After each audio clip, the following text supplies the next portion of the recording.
Now, reducing out fractions using the prime factorization method is a little bit longer because we have to do some steps first, but it's very nice if you just start to panic or get confused or something like that, that you always have this to be able to fall back on.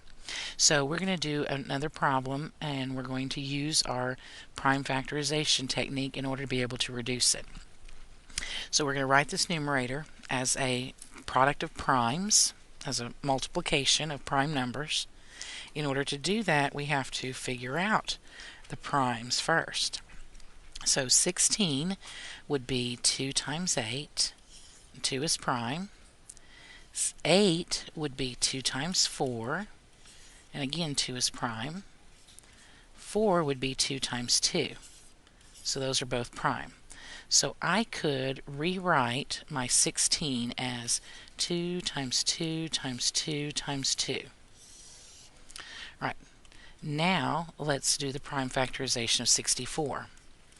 So let's see, 64 I know is 8 times 8. And 8 is 2 times 4. 4 is 2 times 2. Okay, so we're done with that section. Now back up here at this 8. 8 would be 2 times 4, and 4 is 2 times 2.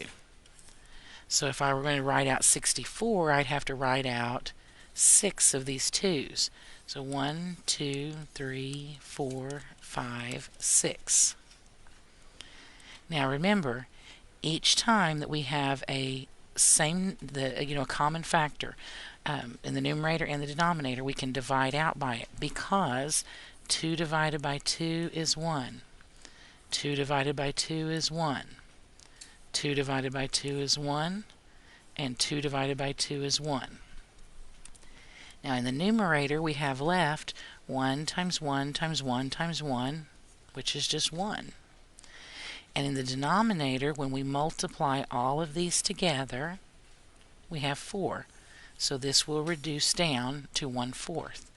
Now if you knew starting out that 16 goes into 64 4 times, then we could have just divided 16 divided by 16 is 1, and 64 divided by 16 is 4, and we would have gotten the same answer. But if you didn't know that, this is a nice way to look at it.